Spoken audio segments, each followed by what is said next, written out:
Cap-o'-Rushes. Well, there was once a very rich gentleman, and he'd 3 daughters, and he thought he'd see how fond they were of him. So he says to the first, "How much do you love me, my dear?"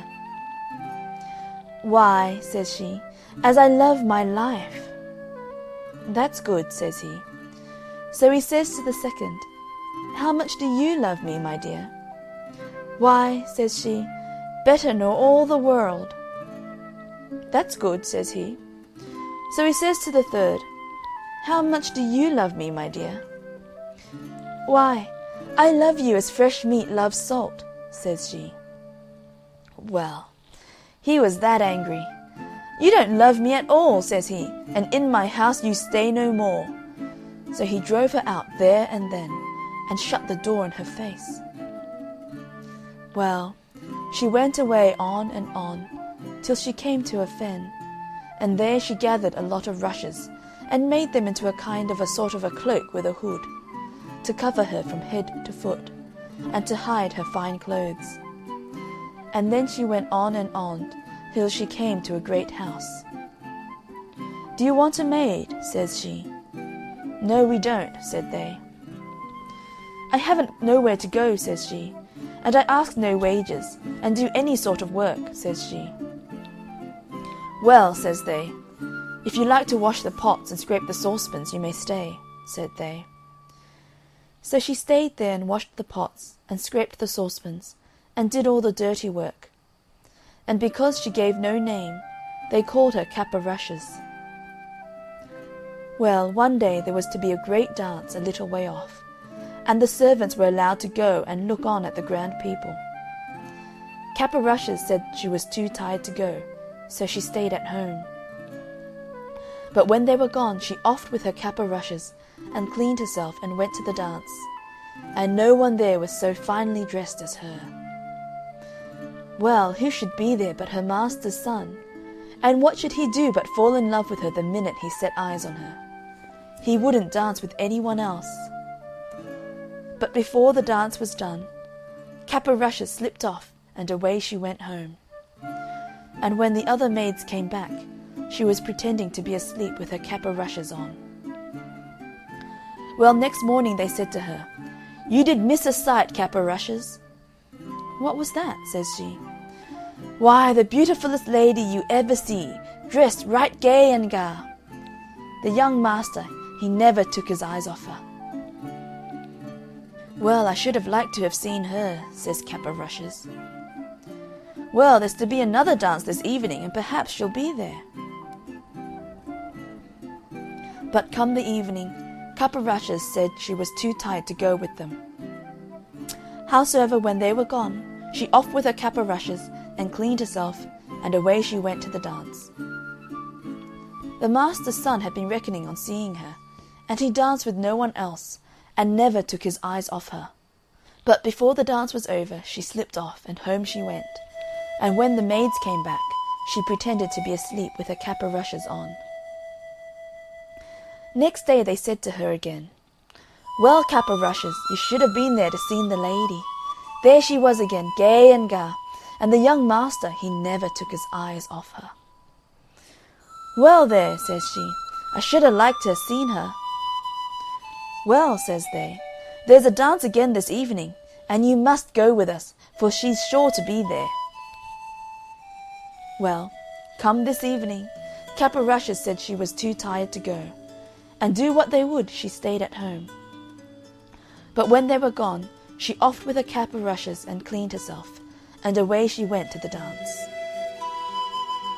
The master's son was really glad when he saw her. He danced with none but her, and never took his eyes off her. When she wouldn't tell him her name, nor where she came from, he gave her a ring, and told her if he didn't see her again, he should die. Well, before the dance was over, off she slipped, and home she went, and when the maids came home, she was pretending to sleep with her Cap-o'-Rushes on.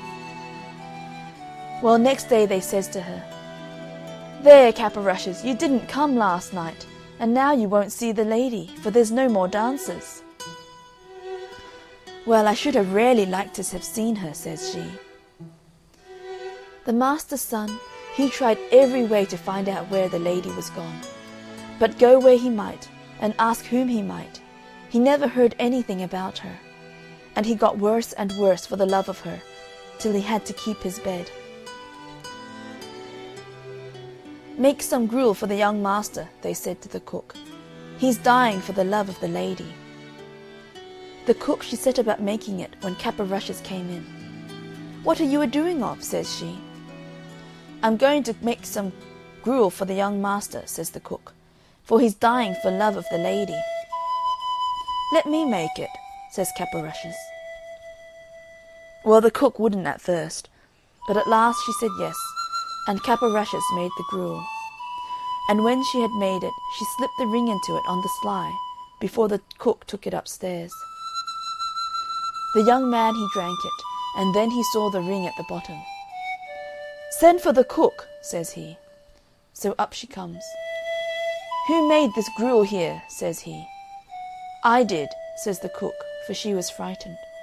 And he looked at her. "No, you didn't," says he. "Say who did it, and you shan't be harmed." "Well then, 'twas Cap o' Rushes," says she. "Send Cap o' Rushes here," says he. So Cap o' Rushes came. "Did you make my gruel?" says he. "Yes, I did," says she. "Where did you get this ring?" says he. "From him that gave it me," says she. "Who are you then?" says the young man. "I'll show you," says she, and she offed with her Cap o' Rushes, and there she was in her beautiful clothes. Well, the master's son, he got well very soon, and they were to be married in a little time. It was to be a very grand wedding, and every one was asked far and near. And Cap o' Rushes' father was asked, but she never told anybody who she was. But before the wedding she went to the cook and says she, "I want you to dress every dish without a mite of salt." "That'll be rare nasty," says the cook. "That doesn't signify," says she. "Very well," says the cook. Well, the wedding day came, and they were married.